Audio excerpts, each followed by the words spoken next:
महत्त्वपूर्ण र नयाँ काम सम्पन्न गरेका छु। मैले यस्ता खुड्किलाहरूलाई के भन्ने गर्छु भने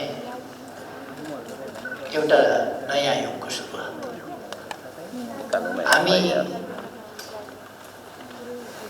ल्यान्ड म्यापिङको सन्दर्भमा अनि डिजिटल म्यापिङको एउटा न्यू एरामा प्रवेश गरेका छौँ।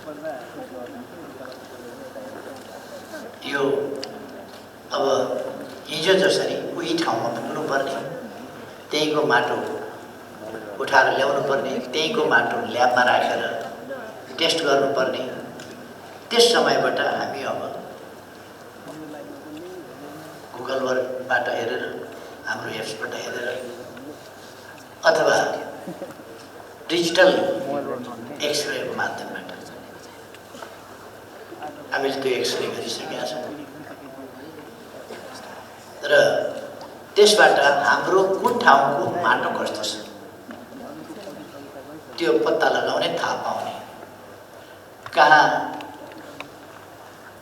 नाइट्रोजनको कमी छ कि, फस्फरसको कमी छ कि, जिङ्कको कमी छ कि, अथवा के को कमी छ, प्राङ्गारिक तत्त्व कति छ आदि कुराहरू डिजिटल म्यापिङबाट पत्ता लगाउने, एप्सबाट हेर्न सक्ने।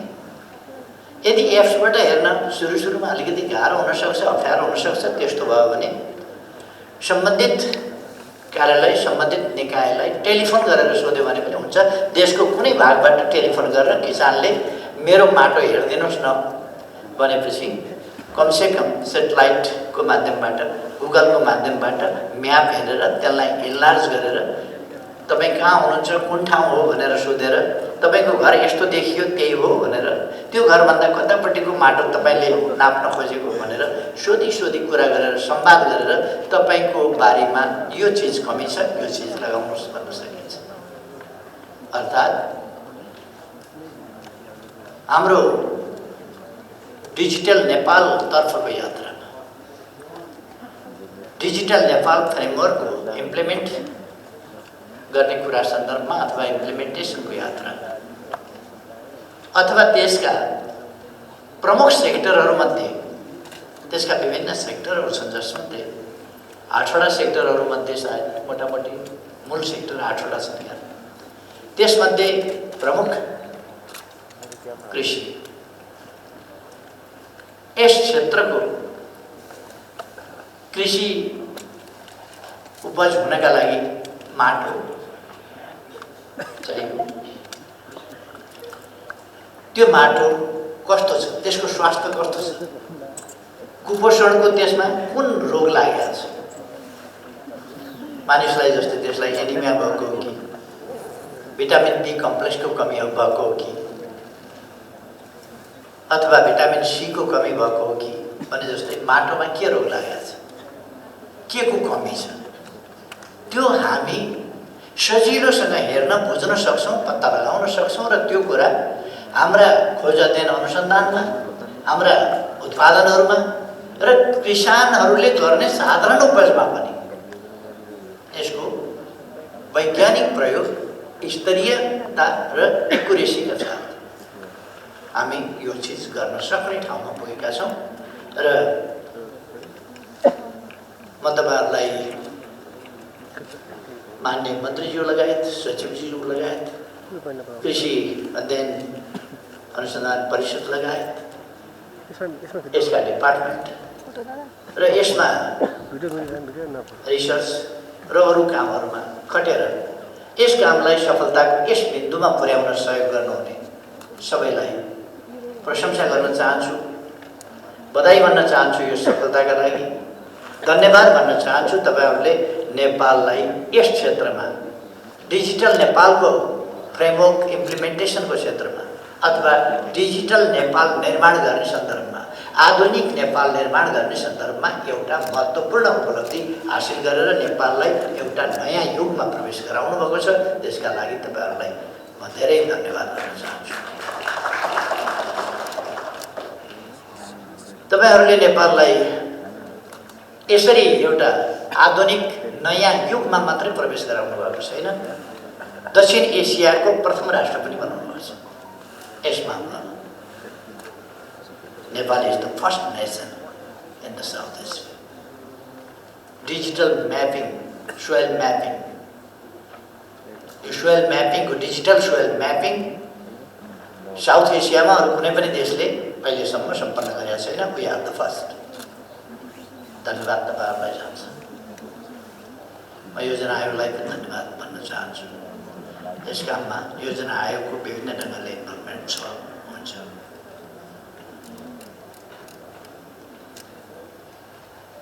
यसमा USAID-लाई म धन्यवाद भन्न चाहन्छु उहाँहरूको साथ सहयोगका लागि। हाम्रो USAID हाम्रो एउटा भरपर्दो डेभलपमेन्ट पार्टनर हो। यस सफलताले यस काममा उहाँहरूको कन्ट्रिब्युसनले यसलाई पुष्टि पनि गरेको छ र मैले उहाँको वक्तव्य सुने। USAID को वक्तव्य त्यसले नेपाल प्रति खुसी व्यक्त गरेको छ सफलताका लागि र धन्यवाद भनेको छ, प्रशंसा गरेको छ हाम्रो सफलताको। अर्थात् हामी लगातार अगाडि बढिरहेका छौँ। कृषि सम्बन्धी कार्यक्रम भएको हुनाले कृषिको सम्बन्धमा म 2-4वटा मात्रै शब्द राख्न चाहन्छु। कृषिमा हाम्रो झन्डै 2/3 जनसङ्ख्या यसमा निर्भर छ। तर राष्ट्रिय आयमा यसको योगदानको प्रतिशत कति छ भन्दा 65% जनसङ्ख्या इन्भल्भ हुने, कन्ट्रिब्युसनको पक्ष कति हो भने 27 कति प्रतिशत छ? 27 अब 27% अथवा यो प्रतिशतको तुलना मिलेन। हाम्रो पोलिसी के हो भने कृषिमा निर्भर जनसङ्ख्याको प्रतिशत घटाउने, कृषि क्षेत्रबाट मानिस पलायन भयो भनेर चिन्ता नगर्नुहोस्। हाललाई पलायन भयो भनेर चिन्ता गर्नु परेको छ, किनभने कृषि मोडर्नाइज छैन, मेसिनीकरण छैन, व्यावसायिकीकरण छैन। त्यसकारण पलायन हुँदाखेरि खेत बाजा रहेका छन्, बारी बाजा रहेका छन्, त्यो चिन्ताको विषय हो। तर अहिले जति प्रतिशत वस्तुतः जति प्रतिशत कृषिमा इन्भल्भ छ पपुलेसन, त्यो पपुलेसन यदि यसलाई मोडर्नाइज गर्ने हो भने त्यो पपुलेसन काफी हुन्छ, काफीभन्दा बढी हुन्छ। त्यसकारण हाम्रो नीति हो कृषिमा अल्झिएको जनसङ्ख्या, जहाँ अर्धरोजगार आंशिक रोजगार बनेर अल्झिएको छ, त्यसले पूर्ण आफ्नो यस्तो पिङमा चढेको छ जो मच्चिँदैन। म पनि लिङ्गे पिङ चढ्यो भने त्यस्तै हुन्छ। चढ्यो उता अरू चढ्दा परपर जान्छ, उता जान्छ, आफू चढ्दाखेरि हल्लिन्छ मात्रै। हाम्रो कृषि त्यस्तै हुन्छ, म लिङ्गे पिङ चढे जस्तै स्विङमा जाँदै जाँदैन। त्यसलाई हामीले मोडर्नाइजेसनको स्विङमा लानु पर्यो, प्रोडक्टिभिटी बढाउने स्विङमा लानु पर्यो। त्यसो गर्यो भने त्यो पपुलेसन त्यहाँ चाहिँदैन जो कृषिमा इन्भल्भ छ, अथवा कृषिमाथिको डिपेन्डेन्सी उसको छ, त्यो डिपेन्डेन्सी घटाउनु पर्दछ। त्यहाँ इन्भल्भमेन्ट किसानको घटाउनु पर्दछ, त्यो पपुलेसनको घटाउनु पर्दछ। पपुलेसन अन्यत्र सिफ्ट गर्नुपर्दछ, अन्यत्र यसै सिफ्ट हुँदैन, अन्यत्र अपर्च्युनिटी क्रिएट गर्नुपर्दछ, होइन भने अरबका खाडीतिर पुग्छ पपुलेसन। अरू क्षेत्रमा हामीले यदि रोजगारीका अवसरहरू, अपर्च्युनिटी, बेटर अपर्च्युनिटिज अन्यत्र, एट्र्याक्टिभ अपर्च्युनिटिज अन्यत्र हामीले क्रिएट गर्न सकेनौँ भने त्यो पपुलेसन अरूतिर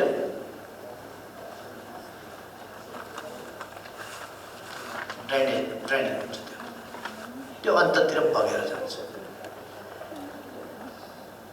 त्यसर्थ हामीले उपयुक्त ढङ्गले त्यो पपुलेसनलाई बढी प्रोडक्टिभ र आवश्यक फिल्डमा सिफ्ट गर्ने, एग्रिकल्चरको मोडर्नाइजेसनद्वारा पपुलेसनको अत्यधिक पपुलेसनको इन्गेजमेन्टलाई घटाइदिने, अर्ध वा आंशिक बेरोजगारी अथवा झन्डै पूर्ण बेरोजगारीको स्थितिबाट पूर्ण रोजगारीको स्थिति र प्रतिफल दिने खालको स्थितिमा रहेको पपुलेसनलाई या राख्ने, त्यहाँ पपुलेसनलाई त्यसरी सदुपयोग गर्ने पपुलेसनको, र उता इन्भल्भमेन्ट कृषितर्फको संलग्नतामा अल्झिएको पपुलेसन घटाइदिने तर कृषि उत्पादन बढाइदिने र राष्ट्रिय आयमा 27% होइन यसको प्रतिशत वृद्धि गर्ने, यसको योगदानको प्रतिशत वृद्धि गर्ने, योगदानको प्रतिशत वृद्धि गर्न सकिन्छ।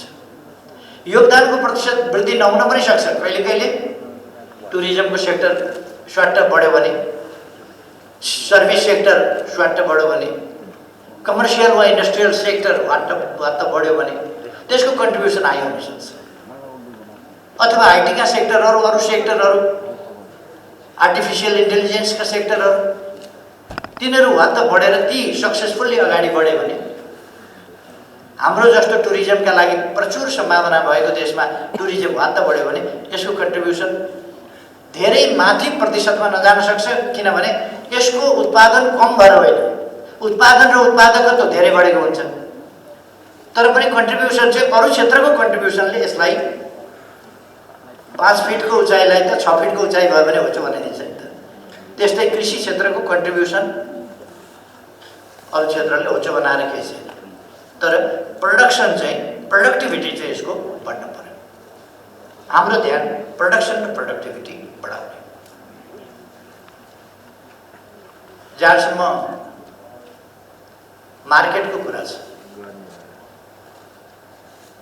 एक डोको टमाटर, एक डोको भन्टा, एक डोको चिप्ले भिन्डी फलाएर, एक डोको घिरौँला फलाएर मार्केट पाइन भन्नु बेकार छ। पर्खिराखेका छ नि, यत्रो अरब कन्ट्रिजले त पर्खिराखेका छन् नि, सब्जी चाहियो, ताजा सब्जी चाहियो, अर्ग्यानिक सब्जी चाहियो, पर्खिराखेका छन्। तर तपाईँ एक डोको के बोकेर पुर्याउनुहुन्छ त्यहाँ? त्यो त पुर्याउनै सक्नुहुन्न तपाईँ। त्यसकारण यदि तपाईँले ठुलो मात्राको प्रोडक्सन, सरकारले त्यहाँ बाटो पनि पुर्याउनु पर्छ नि। अब ट्रान्सपोर्टेसनको ठुलो समस्या छैन नेपालमा। एउटा मात्रै सदरमुकाम, हुम्लाको सदरमुकाम सिमीकोट एउटा जोड्न बाँकी छ, त्यो पनि 2 किलोमिटर जति चट्टानको कुरा हो। कमिङ फिस्कल इयरसम्ममा हामी त्यसलाई जोडिसक्छौँ र सबै जिल्लाहरू पिच बाटोले जोडिने स्थिति बन्छ अथवा सडक सञ्जालसँग जोडिन्छ। हवाई सञ्जाल र सडक सञ्जाल गर्ने हो भने सबै ठाउँ जोडिया छ, तर हवाई सञ्जालले मार्केट प्राप्त गर्न गाह्रो हुन्छ, त्यो पर्याप्त हुँदैन। त्यसकारण सडक सञ्जालले हामीले जोड्नुपर्छ जिल्लाहरूलाई, गाउँपालिकाहरूलाई। पालिकाका सदरमुकामहरू जोड्ने हामीले अभियानै चलाएका छौँ। पालिकाका सदरमुकामहरू हाइवेबाट या मूल सडकबाट पालिकाका सदरमुकामहरू जोड्ने पक्की बाटो निर्माण गर्ने आयोजना यस वर्ष अझ तीव्र गतिका साथ हामीले चलाएका छौँ र यो आर्थिक वर्षभरिमा केही मात्रै पालिका सदरमुकामहरू पिच बाटोबाट जोडिन बाँकी रहन्छन्, अरू जोडिसक्छौँ। हामी हिँड्दै जाउँ जहाँ पुगिएला भनेर सरकार चलाइरहेका छैन। हामी गन्तव्य तोक्छौँ, यहाँ पुग्ने, त्यहाँ कुन बाटोबाट कसरी जाने त्यो बाटो र विभिन्न लक्ष्यहरू तोक्छौँ। विभिन्न लक्ष्यहरू, कुन कुन क्षेत्रका के लक्ष्यहरू राख्नुपर्छ। कृषि क्षेत्रको मोडर्नाइजेसनको, कृषि क्षेत्रको उत्पादकत्व वृद्धिको, कृषि क्षेत्रमा आत्मनिर्भरताको, कृषि आधारित उद्योग व्यवसाय आदि इत्यादि। यहाँ कृषि भन्दाखेरि मान्छेले सानो अर्थमा मात्र बुझ्छ प्राय। धान चामलको बुझ्छ, यसो धानको, गहुँको, आलुको, सब्जी तरकारीको, माछा पालन, गौ पालन आदिको। त्यो मात्रै होइन, कृषि भनेको त सिल्क उत्पादन पनि हो। कृषि भनेको ऊन उत्पादन पनि हो। कृषि भनेको कपास उत्पादन पनि हो। कृषि कृषि भनेको कपास हो, धागो हो, कपडा हो, लुगा हो। कृषि नै हो त्यो पनि। कृषिबाटै अनि ती उद्योगहरू सुरु हुन्छ। त्यसकारण हामीले त्यस्ता औद्योगिक उत्पादन, त्यो पछि गएर चाहिँ उद्योगसँग सम्बन्धित हुन्छ, अरू कुराहरूसँग सम्बन्धित हुन्छ। गार्मेन्ट एउटा इन्डस्ट्रीको रूपमा हुन्छ, तर त्यो गार्मेन्टको सुरु कहाँबाट हुन्छ भन्दा एग्रिकल्चरबाट हुन्छ। त्यसकारण एग्रिकल्चर टु इन्डस्ट्री। हामीले त्यस बाटोबाट हरेक क्षेत्र, जुत्ता एग्रिकल्चरबाट सुरु हुन्छ, पेटी एग्रिकल्चरबाट सुरु हुन्छ, कपडा एग्रिकल्चरबाट, ऊन, गलैँचा, कार्पेट, पश्मिना, यी सबै, ड्राई फ्रुट्स, जुसेस, विभिन्न प्रकारका जुस कृषिबाट सुरु हुन्छ। अनि विभिन्न प्रकारका कृषिसँग सम्बन्धित फ्याक्ट्रीहरू, कृषिसँग सम्बन्धित फ्याक्ट्रीहरू, अरू फ्याक्ट्रीहरू हामी लगाउँदै जान सक्छौँ। कृषि उपजलाई प्रशोधन गर्ने फ्याक्ट्रीहरू लगाउन सक्छौँ, फलफुल प्रशोधन कहाँ लगाउन सक्छौँ। अघि अलिकति कुरा आएको थियो, कृषिमा हामी यथार्थमा खाद्यान्नमा, खाद्य बालीमा, खाद्य वस्तु, खाद्य पदार्थमा यथार्थमा हामी आत्मनिर्भर छौँ, भइसकेका छौँ यथार्थमा। तर हामीलाई लामा सिता भएको चामल चाहिन्छ।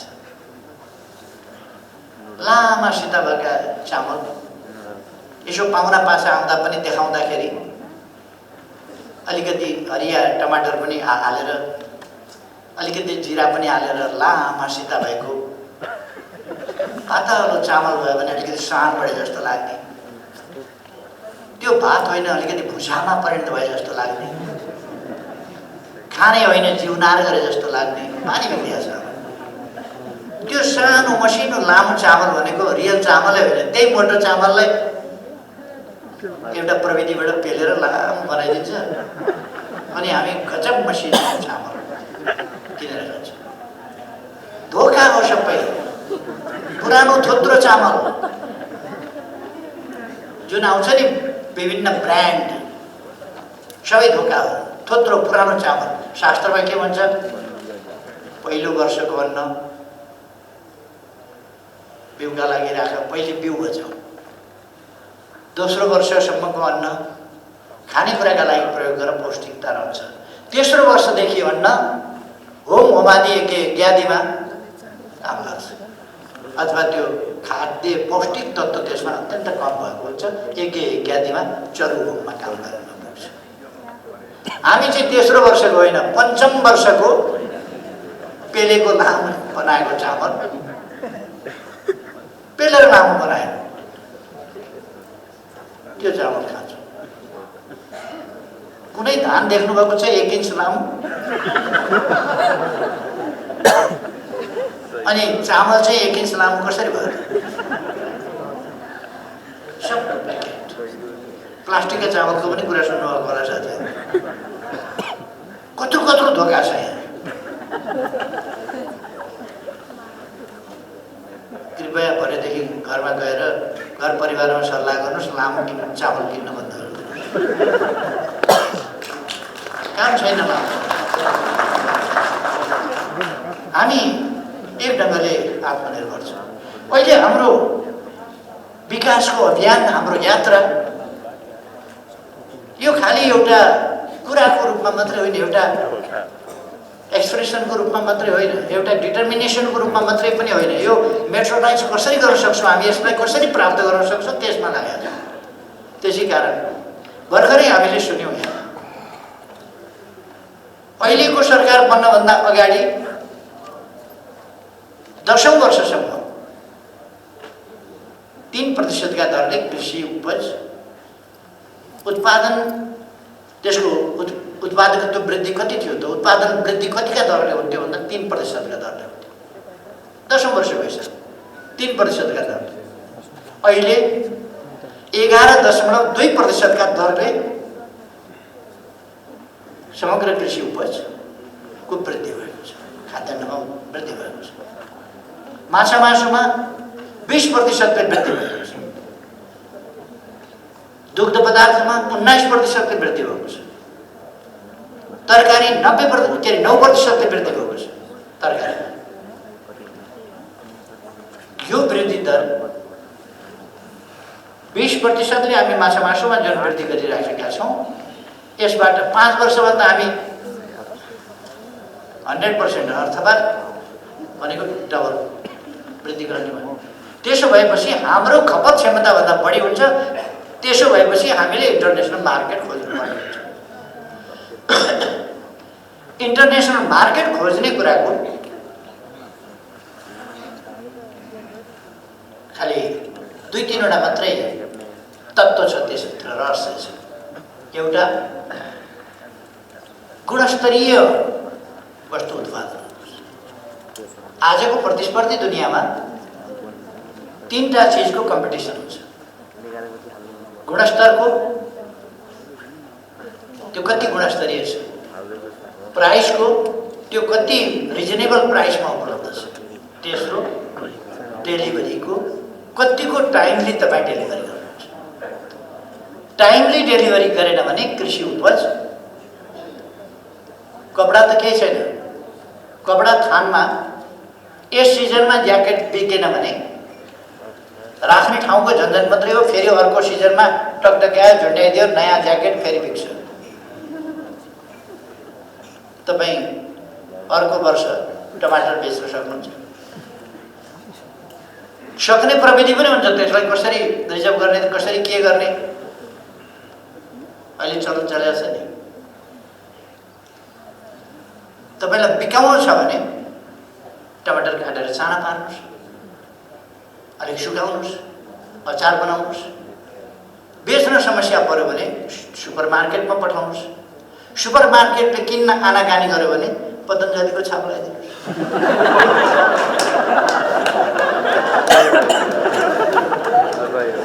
सजिलो छ। मान्छे रियालिटी भन्दा फेसनमा जानु खोज्छ। यो कुरा हामीले रोक्नुपर्छ। हामी फेसनका पछि होइन, हामी हल्लाका पछि होइन, हामी रियालिटी, त्यो रियालिटीमा जानुपर्छ। अहिले ड्रिङ्क्स, एनर्जी ड्रिङ्क्स, अरू ड्रिङ्क्स, विभिन्न ड्रिङ्क्सहरू सजिलो हुँदो रहेछ। अरू देशमा बेच्यो, डेट एक्सपायर भएपछि लेबल उकाइदियो र अर्को डेट टाँसेर नेपाल पठाइदियो। यसो टाइप गर्ने न, डेट एक्सपायर भयो, त्यो लेबल हटाइदिनुहोस्, अर्को ट्याक्क टाँसिदिनुहोस्, नेपाल पठाइदिनुहोस्। अनि हामी चाहिँ ठाडो घाँटी लाएर पानी खान छोडेर स्वास्थ्य नाश गर्ने त्यस्ता चिजहरू खान्छौँ। बानी बिग्रिया छ। हामीले पानी सफा गर्नु। अब एउटा कमसेकम हामीले आदत गरौँ। केही छैन भने भाडामा बस्नुभएको छ भने पनि तपाईँ कोठाका छेउमा पेटीमा एउटा सानो गमला त राख्न सक्नुहुन्छ हुन्छ। केही पाइँदैन भने कमसेकम तपाईँ खुर्सानी लगाउनुहोस्। त्यहाँ आफ्नै गमलामा त्यो फलेको खुर्सानी छिपिएपछि टिपेर अलिकति टुप्पो टोक्नुहोस् त कस्तो आनन्द आउँछ। टमाटर लगाउनुहोस् त, त्यसको आफ्नै गमलामा फलेको टमाटरको अचार बनाएर खानुहोस् त कति आनन्द आउँछ। हरियै हुँदा टिपेको, काठमाडौँ आउँदा आउँदै पाकेको, तपाईँको घरसम्म आइपुग्दा भइहालिन थाल्यो। टमाटरको अचार खाने, त्योभन्दा आफ्नै गमलामा पाकेपछि टिपेर बनाएको अचारको त्यो खायो भने टेस्ट नै बिग्रियो। तपाईँहरूलाई थाहा छ, म लामो समय जेल परेको थिएँ। एकपल्ट जेलमा तेलमा बनाएको खानेकुराहरू लिएर आए। एकजना साथीलाई परिवारका सदस्यहरूले उसलाई खानेकुरा ल्याउँदाखेरि तेलमा बनाएको खानेकुरा लिएर आए। अनि मलाई पनि खानेकुरा दिए, खाएँ मैले। किन तेल अलिक गनायो नि भने मैले। अनि पेट मिची मिची हाँस्यो खुबसँगले त्यो साथी। कति वर्ष भयो अरे सर जेल बस्नुभएको? शुद्ध तेल नखाएको त्यति वर्ष भएछ। शुद्ध तेलको गन्ध आउँदाखेरि अनौठो भयो। तपाईँले शुद्ध तेलको बास्ना तपाईँले बिर्सिसक्नु भएको छ। मैले यसो सम्झेँ हो, म सानो छँदाखेरि खाएकै तेलको बास्ना हुन्थ्यो, अर्थात् ओरिजिनल तेल। हामी त्यस्तै भएका छौँ, ओरिजिनल तेल चाहिँ बनाउँछ। साँच्चैको गाई भैँसीको दुध खायो भने पनि हामीलाई गनाउन सक्छ, किन डेरीको खाने बानी परेको छ नि त। डेरीको दुध आजै दुहेको हुन्छ र, तर हामीलाई चाहिँ अलिकति अब त्यतैपट्टि बानी परेको छ। खै तर दुध बिग्रिहाल्दैन, त्यस कारण डेरीको दुध खायो हुन्छ। फेरि त्यसको आफ्नो त्यसलाई पास्चराइज गरे हुन्छ, त्यसको आफ्नो विधि छ, प्रक्रिया छ, त्यसलाई सुरक्षित ढङ्गले राखेका हुन्छ, त्यस कारण त्यो खाए हुन्छ। खैर मैले भन्नु खोजेको के हो भने हामी एउटा ठुलो अभियानमा छौँ, ठुलो स्केलमा उत्पादन गरौँ। अब हाम्रो कृषिको ट्रेन्ड ठुलो स्केलमा गाउँका मान्छेहरूलाई सङ्गठित गरेर सहकारी मार्फत हुन सक्छ, अथवा यसै किसानहरूको अलुम्नी त विभिन्न प्रकारका अलुम्नी बनेका छन् नि। अलुम्नी जस्तै बनाइदियो भने एउटा कुनै सङ्गठन होइन, तर एकै प्रकारको बाली लगाउने एउटा समझदारी। एकै प्रकारको एक ठाउँमा बाली लगायो भने 1 बोट सुन्तला तपाईँले बेच्ने ठाउँ पाउनुहुन्न। 10,000 बोट सुन्तला लगाउनु भयो भने तपाईँले विश्वभरि बजार पाउनुहुन्छ। लाखौँ बोट लगाउनु भयो भने विश्वभरि पाउनुहुन्छ। तपाईँले करोडौँ बोट सुन्तला लगाउनुपर्छ, विश्वभरि पाउनुहुन्छ। आँपका लिचीका मार्केट क्यानाडा छ, रसिया छ, अफ्रिका छ, अस्ट्रेलिया छ, थुप्रो छन्, युरोपभरिका देश छन्। आँपको टेस्ट मालदा, अरू मालदादेखि अरू विभिन्न प्रकारका आँप, ताजा ताजा टेस्टका पाकेका आँपहरू पुर्याइदियो भने तिनीहरू खुसी हुँदैन। त्यो हामीले पुर्याउन सक्नुपर्छ, तर त्यो सानो स्केलमा पैदा गरेर हामीसँग उत्पादन गर्न सक्छौँ। सब्जी आदि इत्यादिका लागि हामीसँग अरबका देशहरू छन्, अरू थुप्रो देशहरू छन्। सब्जी उत्पादन नहुने देशहरू छन्, त्यस्ता देशहरूमा हामी पठाउन सक्छौँ। अथवा हाम्रा लागि विश्व बजार खुला छ। दुईतिर छिमेकीहरू नै हाम्रा ठुला पपुलेसनहरू छन्, ठुलो जनसङ्ख्या भएका छिमेकी। बजारको कमी हुँदैन, हामी उत्पादन गर्दैनौँ। हामी उपभोक्ता छौँ। सुपरमार्केटहरू छन्, हाम्रो उत्पादन केही पाइन्छ त्यहाँ सुपरमार्केटमा? केही पनि पाइँदैन। हाम्रो उत्पादन कोही कोही पाइयो भने कोही पतञ्जलीको लेबल टाँसेका के अचार सचार यताउता, अलिकति जुत्ता, अलिकति अन्डा, अलिकति कुखुराको मासु, केही हामीले उत्पादन अलिकति बजारसम्म पुर्याउने गरेका छौँ। नत्र भने हामी व्यापार भनेको के ठान्छौँ? जापानिज गाडी ल्याउने, यहाँ सोरुम खोल्ने, यहाँ चाहिँ डिलर हुने, अनि त्यसलाई व्यापार। उसको सामान ल्यायो, बेच्यो, अलिकति त्यसबाट मार्जिन राखेर खायो, अथवा कमिसन एजेन्टको रूपमा काम गर्यो। व्यापारहरू त्यो खास व्यापार त्यो हो जो तपाईँ उत्पादन गर्नुहुन्छ र अरूलाई बेच्नुहुन्छ। बेच्नु व्यापार हो, किन्नु के व्यापार हो? मैले यो टोपी किने, व्यापार गरेँ हो र? किनेर लगाएको टोपी, यो कोट पनि किनेर लगाएको, कि व्यापार गरे हो? जुत्ता किनेर लगाएको, किनेर खानु, किनेर लाउनु व्यापार हो र? आफ्नो उत्पादन अरूलाई बेच्नु चाहिँ खास व्यापार हो। अब हाम्रो व्यापारिक क्षेत्र पनि यसरी प्रोत्साहित भएको छैन। त्यो व्यापार के हो बुझोस् र व्यापारमा लागोस्। उद्योग मूलतः हाम्रा उद्योगहरू हाम्रा उत्पादनका निम्तिका उद्योग रोजगारीका अवसर सृजना गर्ने र उत्पादन गर्ने। मैले लगानीका मुख्य क्षेत्र पनि त्यसलाई भनेको छु, कि त इन्फ्रास्ट्रक्चरमा, कि शिक्षा र स्वास्थ्यमा, कि चाहिँ यस्ता कुराहरूमा। रोजगारीका अवसर सिर्जना गर्ने र उत्पादन वृद्धि गर्ने यस्ता कुराहरूमा लगाउँ।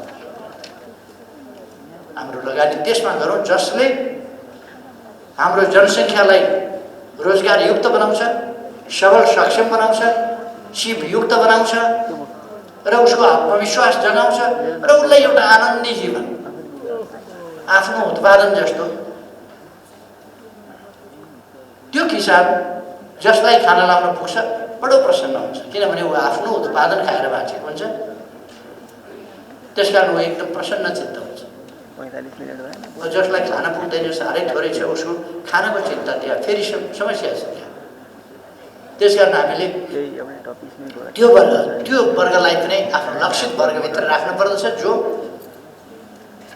उसँग या त पर्याप्त जमिन छैन या जमिन भए पनि उसले उत्पादन कसरी गर्ने भन्ने कुराको राम्रो मेलो पाएको छैन, अथवा त्यो उत्पादनलाई अगाडि बढाउनका लागि उसँग अरू लगानी गर्ने पुँजी लगायतका कुराहरू छैन। त्यसकारण पुँजीको सहयोग सरकारले गर्छ। अनुदान हामी दिन्छौँ, तर अब अनुदानको प्याटर्न हाम्रो के हुनुपर्दछ भनेदेखि सामूहिक रूपमा दिने अनुदानमा एउटा व्यक्तिलाई यस्तो दिने जो विभिन्न विकृतिमा गएर त्यो बल्झियोस्, त्यो प्रतिफल वास्तवमा देशले नपाओस्, जनताले नपाओस्, खुदै व्यक्तिले नपाओस्, अथवा सिधैमा पाएको पैसा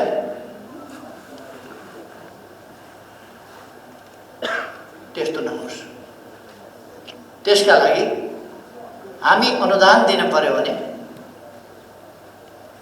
अनुदान दिन पर्दा बिउ बिजन राम्रो खालको बिउ बिजनमा लगानी गर्छौँ, त्यो हाम्रो अनुदान। राम्रो बिउ बिजन उत्पादनमा हामी लगानी गर्छौँ, त्यो राम्रो उत्पादन हो। सुपथ मूल्यमा सहज ढङ्गले किन्ने परिस्थिति निर्माण गर्छौँ किसानलाई। सिधै दियो भने त्यो सदुपयोग हुन्छ कि हुँदैन? तपाईँले धानको बिउ सिधै दिनुहोस्, त्यो चारपाती बिउ चाहिन्छ भने उसले एक मुरी लान्छ, सुँगुरको चारा बनाउँछ, सुँगुरको चारा अथवा जाँड बनाउँछ अथवा केही गर्छ। सिधै पाएको हुनाले त्यसको सदुपयोग हुने कुरा किनेको छ भनेपछि सदुपयोग हुन्छ। त्यसकारण हामीले त्यो त रिटर्न दिने ठाउँ हो नि, त्यसकारण किन्न लगाउनु नराम्रो कुरा होइन। खोज अध्ययन अनुसन्धान लगायत राम्रो बिउ बिजन उत्पादन र उपलब्ध गराउने काम हामीले स्याप्लिङ बिरुवा नर्सरी लगाउने, राम्रा जातका बिरुवा लगाउने र त्यसलाई बढाउने काम त्यो उपलब्ध गराउने काम हामी गर्छौँ। तर किनेर लगेन बिरुवा भने हिफाजत गर्दैन। त्यसकारण मूल्य ठिकै सस्तो गर्यो। अनुदान दिन छ भने मूल्य घटाउने कुरामा अनुदान भनेको मूल्य घटाउने, घटोत्तरी। तपाईँले फ्रीमा दिनुभयो भने त्यो बाख्राले खान्छ, त्यो तपाईँले दिएको भोट फरकै पर्दैन, कि त्यसको हिफाजतै हुँदैन, त्यसमा बारबेरै हुँदैन। बाख्रा त्यति विद्वान हुँदैन, कुन चाहिँ खाइदिनु हुन्छ कुन चाहिँ खाइदिनु हुँदैन त्यो थाहा पाउँदैन, फेरि टुप्पणी गरिदिन्छ। त्यसकारण हामीले अनुदान सही ठाउँमा अनुदानको प्रयोग गर्नुपर्छ। सरकारले लगानी गर्नुपर्छ, तर सही ठाउँमा लगानी गर्नुपर्छ र प्रतिफल प्राप्त हुने गरी त्यसको सदुपयोग हुने गरी लगानी गर्नुपर्छ। हामीले सदुपयोगको सिद्धान्त भनेका छौँ। जमिनको सदुपयोग, हाम्रो जमिन थुप्रो खेर गएको छ, बाँझै बसेको छ, खाली भएको छ, दुरुपयोग भएको छ, अथवा यत्तिकै बसेको छ। अरू देशमा बाटाका छेउ हुने बित्तिकै व्यवस्थित ढङ्गले फुल बगैँचा लगाउँछ। कमसेकम हाम्रो किसानले व्यवस्थित फुल बगैँचा नहोस्, त्यसमा माली हामी नराखौँ। सयपत्रीका बिरुवा रोपिदिए हुन्छ, बिउ छरिदिए हुन्छ, त्यहाँ ढकमटक्क फल्छ, दसैँ तिहारमा बेचिदियो भने हुन्छ नि बजार लगेर। सबैले लगाएको हुँदैन, फुल त चाहिन्छ मान्छेलाई, त्यो बिक्री हुन्छ। बाटाको छेउ कसरी दाबी पनि गर्दैन। बाटाका छेउहरूमा मेवाहरू, केराहरू आदि लगाउन सकिन्छ। त्यस्ता अनेक कुराहरू खुर्सानी लगाउन सकिन्छ। बाटाका छेउका खाली जमिनमा खुर्सानी लगाइदियो भने तपाईँको जमिन पनि बिग्रिँदैन, केही पनि बिग्रिँदैन, केही नोक्सान गर्दैन, त्यसले त्यो खुर्सानी फल्छ। त्यहाँ नजिक बस्ने किसानले त्यसलाई कारोबार गर्छ, बेचोस्, आम्दानी त भयो उसको। उसले छोराछोरीलाई केही राम्रै गरिदिन सक्छ, केही जुत्ता किनिदिन सक्छ, केही गर्न सक्छ, अथवा सानोतिनो काम गर्न सक्छ, केही त गर्न सक्छ। त्यसर्थ हामीले उत्पादनमुखी प्रवृत्ति, त्यो प्रवृत्ति विकास गर्नु जरुरी छ। पोलिटिकल पार्टीहरूलाई म आग्रह गर्न चाहन्छु, यो सरकारी कर्मचारीहरूको मात्रै काम होइन, पोलिटिकल पार्टीहरू, किसान सङ्गठनहरू छन्, खाद्य सम्प्रभुताको कुरा हामी गरिरहेका छौँ, इन्टरनेसनल गोष्ठी सेमिनार्स अनेकमा भाग लिइरहेका छौँ, खाद्य सम्प्रभुताका कुरा गर्छौँ। तर खाद्य सम्प्रभुताको बृहत्तर र वास्तविक अर्थ खालि खान पाउनुपर्छ भन्ने मात्रै होइन, त्यो एउटा बेसिक कुरा त सधैँ छ। त्यसबाहेक वैयक्तिकदेखि लिएर राष्ट्रको आफ्नो रोयल्टीदेखि लिएर आफ्नो त्यो स्वामित्व स्थापित गर्ने कुरा, हाम्रा ट्रेडिसनल उत्पादनहरूको, ट्रेडिसनल चिजहरूको त्यसको स्वामित्व दाबी गर्ने कुरादेखि लिएर थुप्रो क्षेत्रहरू छन् जहाँ हामीले काम गर्नु छ।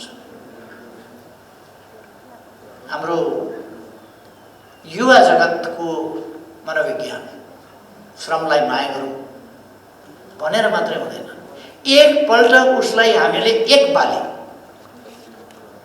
बिरुवा लगाउनेसम्म पुर्यायौँ भने, एउटा कुनै युवालाई आधुनिक ढङ्गले खेती गर्ने, बिरुवा लगाउने, बिउ माटो पनि रोप्ने ठाउँमा पुर्यायो भने र त्यो रोपेर उसले रोपेको बिरुवा उम्रिएको त्यो युवाले देख्यो भने, त्यो किसानले देख्यो भने, त्यसपछि त्यो छोड्न सक्दैन। त्यसपछि त्यसप्रति त्यो दिनै पछि उसले हेर्छ, दिनै पछि बढ्दै जान्छ, दिनै पछि एउटा पातका ठाउँमा, सुइरोका ठाउँमा दुईटा पात भएर निस्किन्छ, दुईटा पातका ठाउँमा तीनटा चारवटा गर्दै हेर्दा हेर्दै हाँगा यसो हाल्छ, त्यसले गर्दा गर्दै त्यो फुल्न थाल्छ, गर्दा गर्दै त्यो फल्न थाल्छ, अनि त्योसँग उसको चाहिँ सम्बन्ध बढ्छ र त्यो मास स्केलमा जब जान्छ त्यो उसको आनन्दको मात्रै होइन, आम्दानीको पनि विषय हुन्छ। जब आनन्द र आम्दानीको दुईटै विषयको सङ्गम हुन्छ, त्यसपछि ऊ त्यसबाट डिट्याच हुनेछ। त्यसकारण हामीले यो प्रवृत्तितर्फ हामीले विकास गरेर लिएर जानुपर्छ। हामी नेक्स्ट इयर 2022 सम्ममा 2022 सम्ममा एलडिसीबाट डेभलपिङ कन्ट्रीमा ग्रेजुएसन गर्दैछौँ। त्यसका निम्ति हामी त्यो टार्गेट हाम्रा लागि सहयोगी छ विकासका प्रयासहरूलाई अगाडि बढाउनका लागि। त्यसकारण हामी त्यसमा जान चाहिरहेका छौँ र हामी जान्छौँ। अर्को सन् 2030 सम्ममा हामी दिगो विकास लक्ष्यहरू हामी त्योभन्दा अगाडि नै पुरा गर्दैछौँ। दिगो विकास लक्ष्यहरू, विकासका सूचकाङ्क, ती चाहे मानव विकास सूचकाङ्क हुन् वा विभिन्न सेक्टरका सेक्टरल सूचकाङ्क, 17वटा लक्ष्यहरू हुन् अथवा अरू बाँकी उपलक्ष्यहरू हुन्,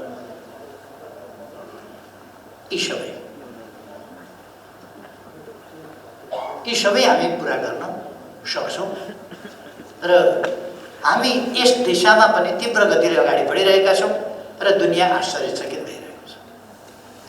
विश्व ब्याङ्कले हामीलाई यत्तिकै हाम्रो इकोनोमिक डेभलपमेन्टको रफ्तारलाई हेरेर, हाम्रा प्रयासहरूलाई हेरेर यत्तिकै राइजिङ स्टार भनेको त यत्तिकै होइन नि। इकोनोमिक डेभलपमेन्टका प्रयासहरूमा, इकोनोमिक डेभलपमेन्टको क्षेत्रमा नेपाल एउटा राइजिङ स्टार हो। यो मेरो भनाइ होइन, वर्ल्ड ब्याङ्कको।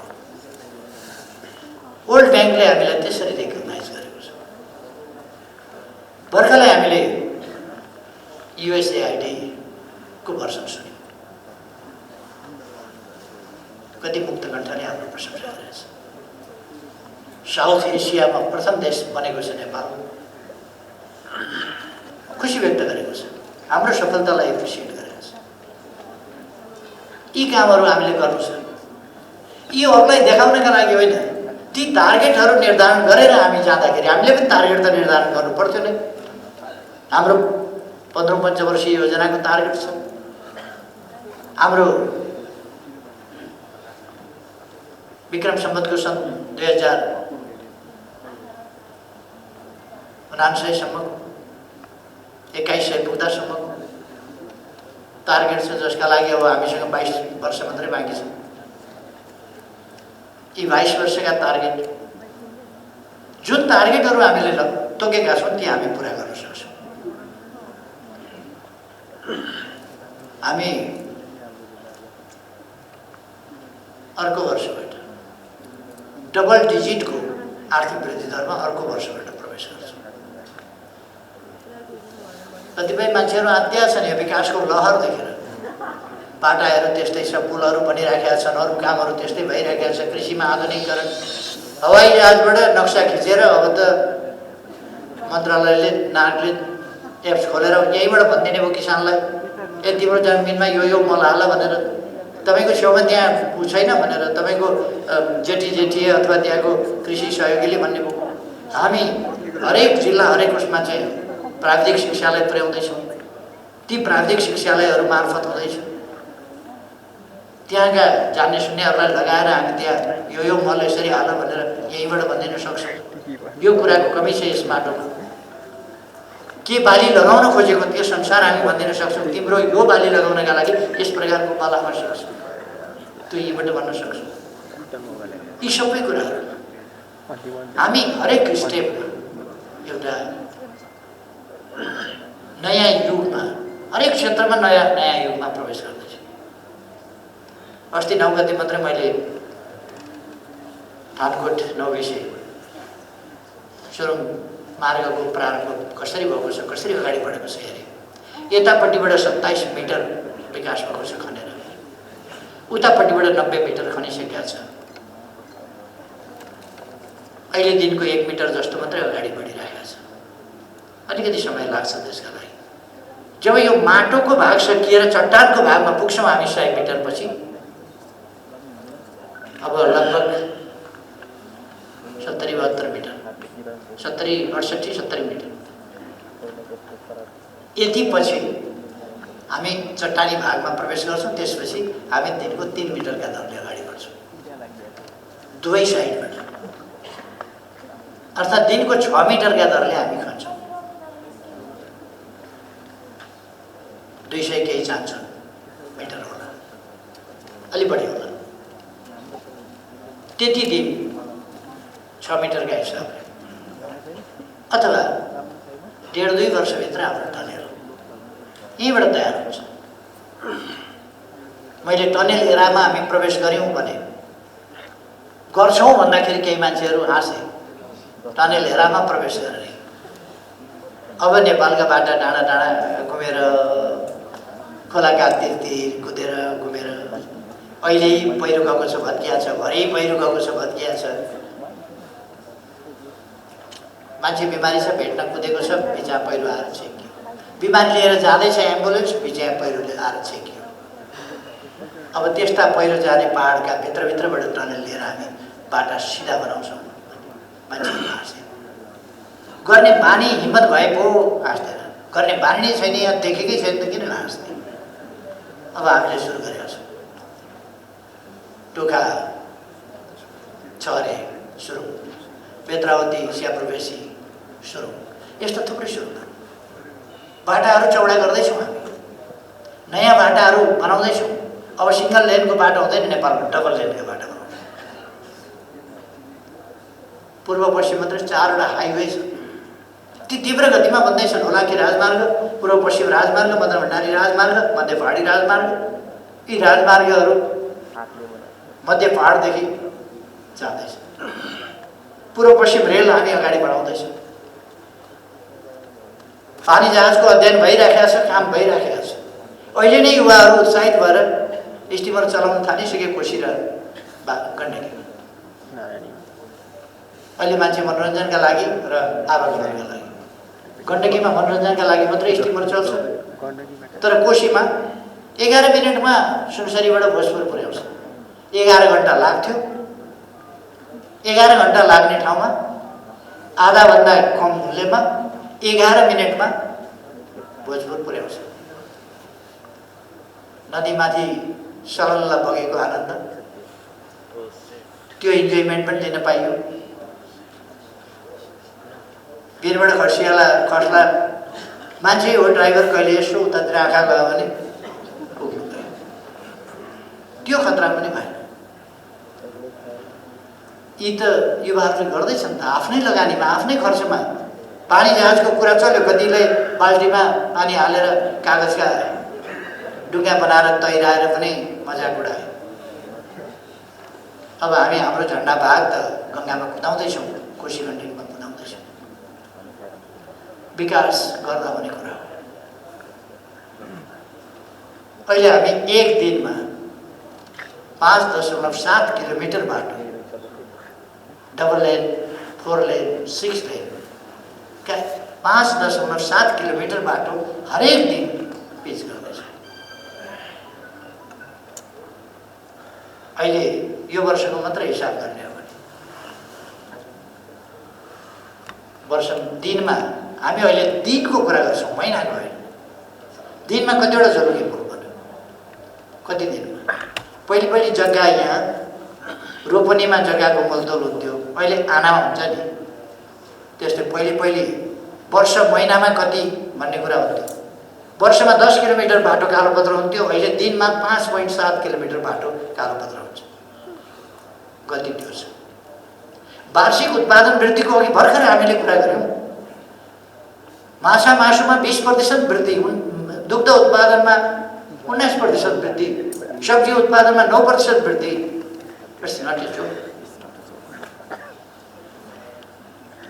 केही भएन एक थरी कराउनेहरू कराएका छन्, बम्बु बजाएका छन्। मान्छेहरूको मनोवृत्ति बच्चामा लाग्छ कहिले।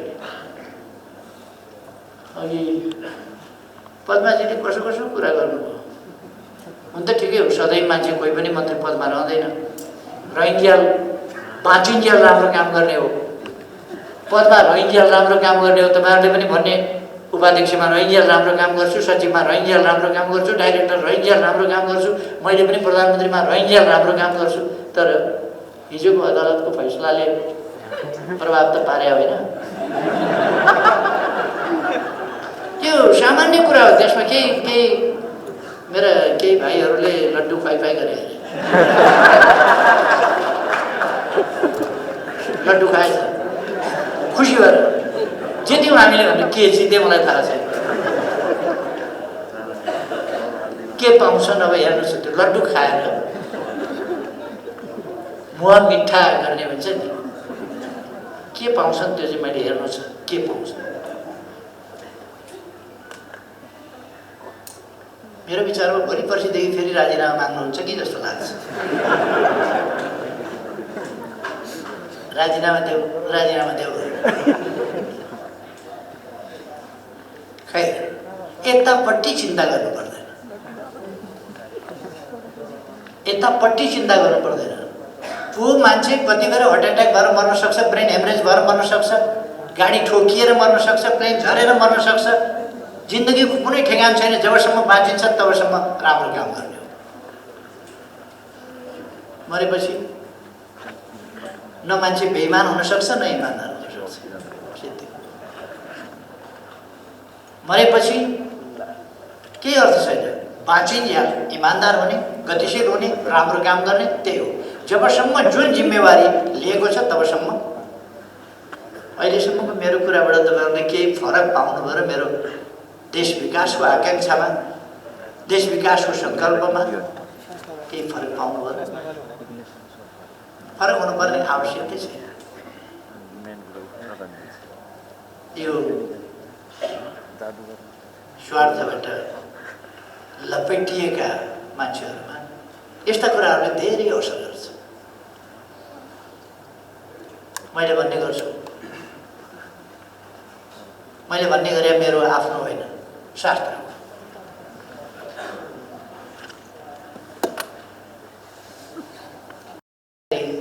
राम्रो नराम्रो सजिलो अप्ठ्यारो जस्तोसुकै परिस्थितिमा पनि भन्ने कुरालाई चाहिँ एउटा अर्को भाषामा शास्त्रले वर्णित गरेका छ। सम्पत्तौ च विपत्तौ च महताम् एकरूपतः। अप्ठ्यारो परिस्थिति होस्, सुख होस्, दुःख होस्, सम्पत्ति होस्, नहोस्, तर पनि एक समान रहनुपर्छ। जस्तो कि उदय सविता रक्त रक्तशास्त्रौ भएता। उदाउने खुसियालीमा पनि सूर्य रातै भएर उदाउँछ, अस्ठाउनु पर्दाको दुःखमा पनि रातै भएर मुस्कुराएर अस्ताउँछ। हामी जन्मिँदा सायद सांसारिक दुःख पाइने धरतीमा आइयो भनेर रोएको हो क्या? हरेक बालक जन्मिने बित्तिकै रोन्छ, मर्दा कोही पनि रुँदैन। हामीले आफ्नो कर्तव्य पालना गर्ने हो र हामी दृढताका साथ यो देश बनाइ छोड्ने सङ्कल्पमा अगाडि बढ्छौँ। बनाइ छोड्ने सङ्कल्प, यो देश समृद्ध बनाइ छोड्छौँ, यस देशका जनतालाई सुखी बनाइ छोड्छौँ।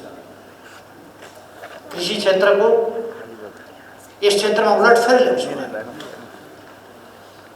त्यसै गरेर उद्योग क्षेत्र, अरू क्षेत्र हरेक दिन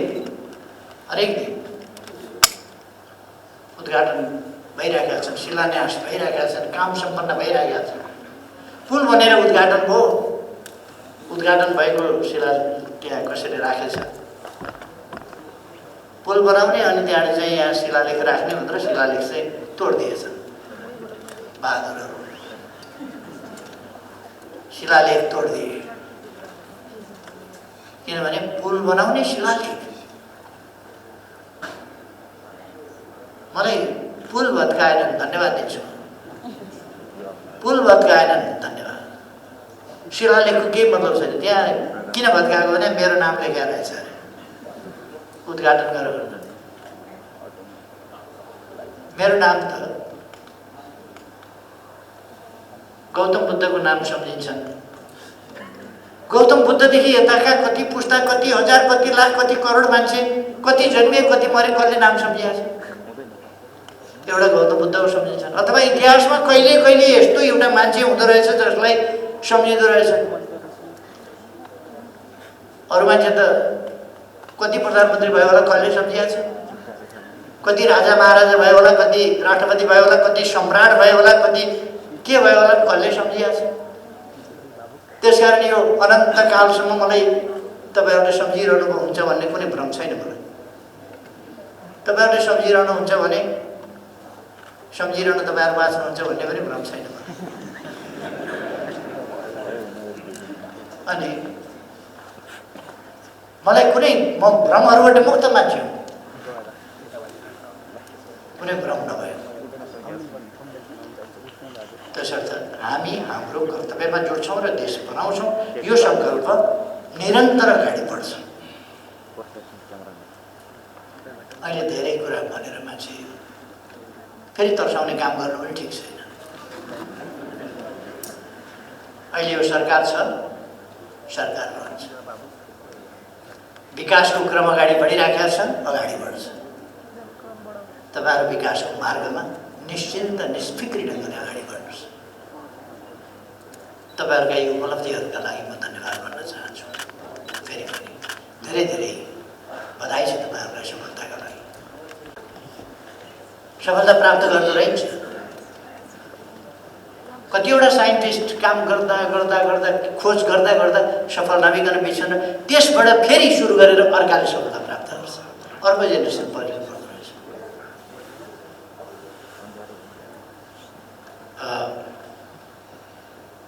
कहिले कहिले एउटा एसिडको टेस्ट कस्तो छ भनेर एउटाले यसो चाखी हेरेर एस लेख्यो, अर्काले फेरि कन्फ्युजन भयो स्विट कि सावर। यस त लेखौँ, त्योभन्दा बढी लेख्न पाएन।